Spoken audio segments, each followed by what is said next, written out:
Welcome to maths magic के YouTube channel पे आपका स्वागत है।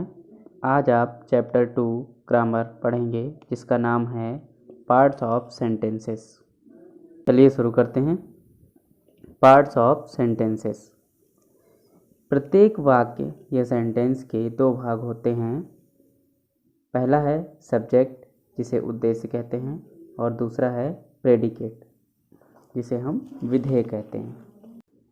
सेंटेंस में किसी वस्तु, पुरुष आदि के विषय में कोई बात कही जाती है।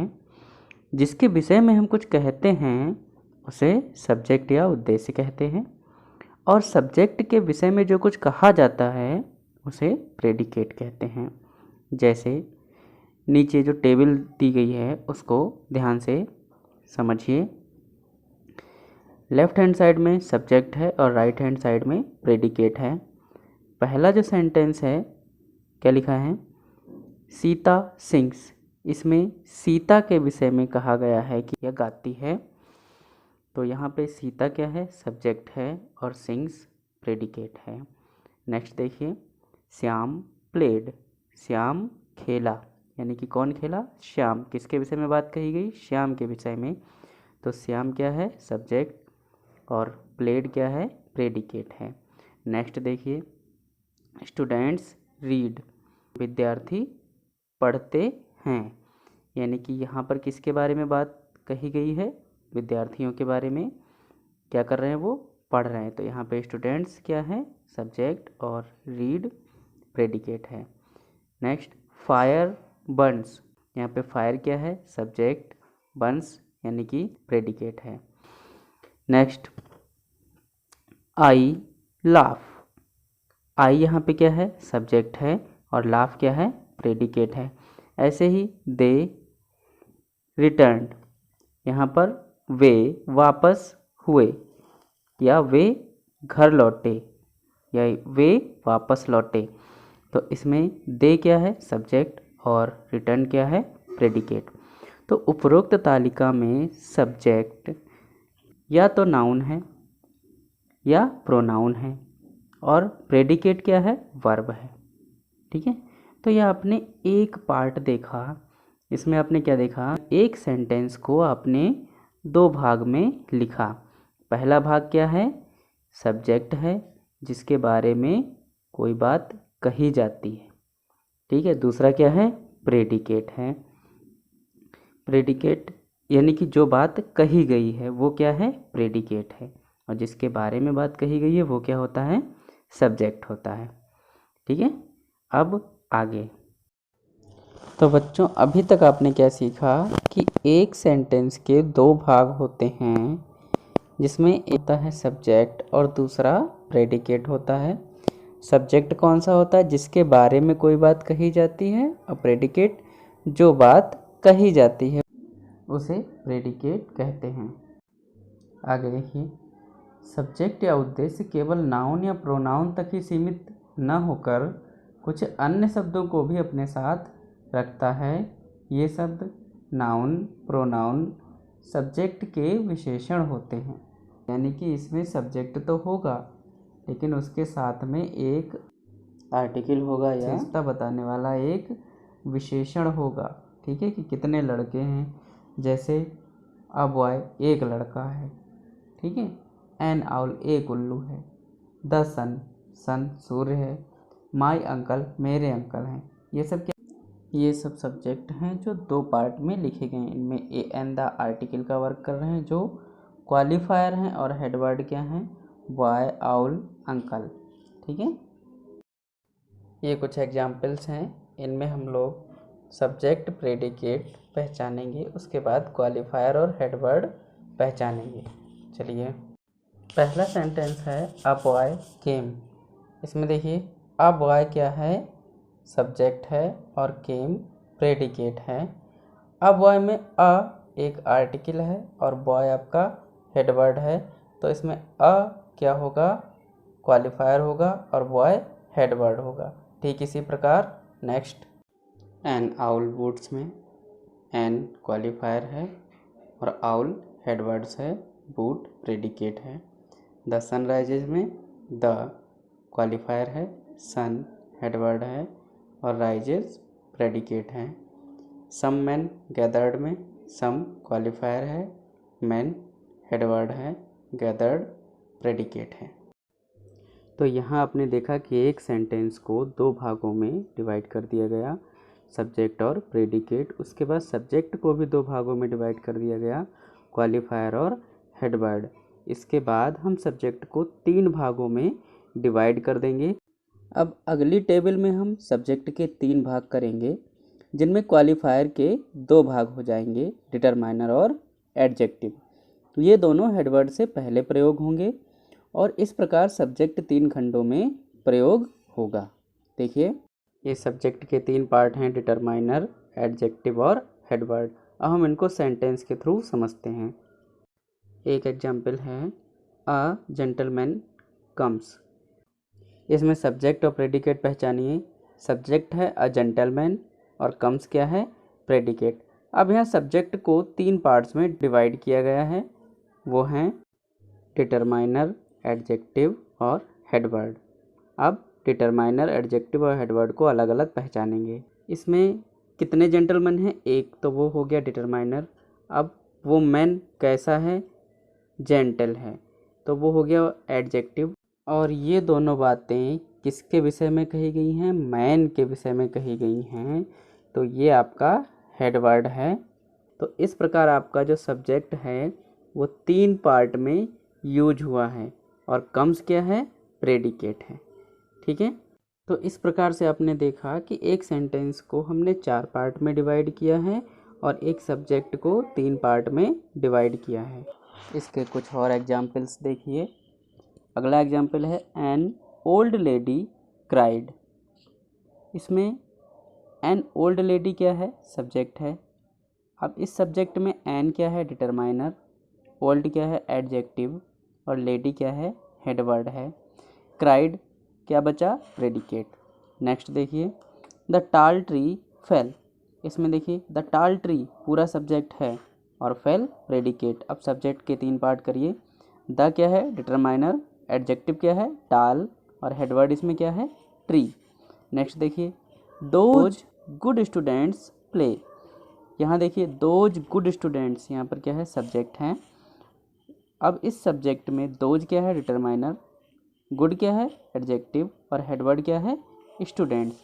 ठीक है, यहाँ आपने देखा डिटरमाइनर और एडजेक्टिव हेडवर्ड की विशेषता बताते हैं। इस तालिका में हेडवर्ड की व्याख्या करने वाले दो दो शब्द हैं। हेडवर्ड से पहले यूज होने वाला शब्द एडजेक्टिव होता है। इस तालिका में डिटरमाइनर का वही स्थान होता है जो इससे पहले वाली टेबल में क्वालिफायर का था। पहले जो क्वालिफायर वर्क करता था वही यहाँ पर इस टेबल में डिटरमाइनर वर्क करता है। डिटरमाइनर में क्या है, आर्टिकल्स आते हैं। ठीक है, अब हम लोग नेक्स्ट टेबल बनाएंगे। इस टेबल को ध्यान से देखिए। इसमें हेडवर्ड की व्याख्या करने के लिए डिटरमाइनर और एडजेक्टिव का तो प्रयोग किया ही गया है, साथ साथ इसमें एडजेक्टिवल फ्रेज का भी यूज किया गया है। इसमें एडजेक्टिवल फ्रेज हेडवर्ड के बाद में रखा गया है। इससे यह ज्ञात होता है कि हेडवर्ड से पहले डिटरमाइनर और एडजेक्टिव रखे जाते हैं और हेडवर्ड के बाद में एडजेक्टिवल फ्रेज का यूज किया जाता है। फॉर एग्जाम्पल, पहला सेंटेंस देखिए, a black cat with blue eyes jumped. एक नीली आँखों वाली काली बिल्ली कूदी। इसमें देखिए सब्जेक्ट क्या है, नीली आँखों वाली बिल्ली, और इसमें डिटरमाइनर कितनी बिल्ली, एक। एडजेक्टिव क्या था, ब्लैक की बिल्ली काली थी, और एडजेक्टिवल फ्रेज कि उसकी आँखें नीली थी। ठीक है, कौन था, बिल्ली, जो कि हेडवर्ड है। इस सेंटेंस में हेडवर्ड यानी कि बिल्ली की सारी विशेषताएं बताई गई हैं। ठीक है, यानी कि हेडवर्ड को एक्सप्लेन करने के लिए डिटरमाइनर, एडजेक्टिव और एडजेक्टिवल फ्रेज का यूज किया गया है। इसी प्रकार next, the naughty boy in white shirt hooted, यानी कि एक शैतान लड़का जो सफ़ेद शर्ट में है चिल्लाया। यानी कि लड़के तो बहुत हैं लेकिन चिल्लाया कौन, वह लड़का जो सफ़ेद शर्ट में है।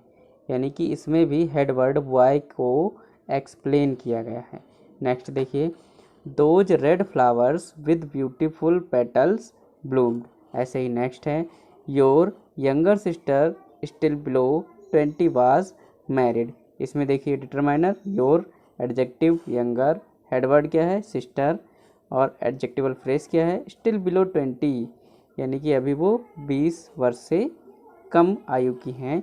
वाज मैरिड, उनकी शादी हो चुकी थी। अब नेक्स्ट टेबल देखिए। अब इस टेबल नंबर 5 को ध्यान से देखिए। इसमें ए पार्ट में सब्जेक्ट्स यूज किए गए हैं, रामा, सरला, वर्ड्स, ये नाउन हैं। बी पार्ट में यू, शी, दे, ये प्रोनाउन हैं।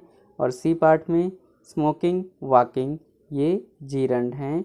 और डी पार्ट में टू एरर, टू फॉरगिव, ये इन्फिनिटिव हैं। यदि आपको जीरंड और इन्फिनिटिव नहीं पता है तो आपको बता दें, किसी भी वर्ब में आईएनजी जोड़ करके जीरंड बनाया जाता है, और किसी वर्ब से पहले टू लगा दें तो वो इन्फिनिटिव हो जाता है। ठीक है, बाकी इन्फिनिटिव और जीरंड के ऊपर मैं दूसरी वीडियो आपके लिए बना दूंगा। फर्स्ट सेंटेंस देखिए, रामा लाफ्स। रामा हंसती है, इसमें रामा सब्जेक्ट है और लाफ्स प्रेडिकेट। सरला सिंग्स, सरला गाती है, सरला सब्जेक्ट है और प्रेडिकेट सिंग्स। बर्ड्स फ्लाई, चिड़िया उड़ती हैं, तो यहाँ पर चिड़िया जो है सब्जेक्ट है और फ्लाई प्रेडिकेट है। नेक्स्ट देखिए प्रोनाउन सेक्शन में, यू केम, तुम आए, शी रैन, वह दौड़ी, दे स्पीक, वे बोलते हैं।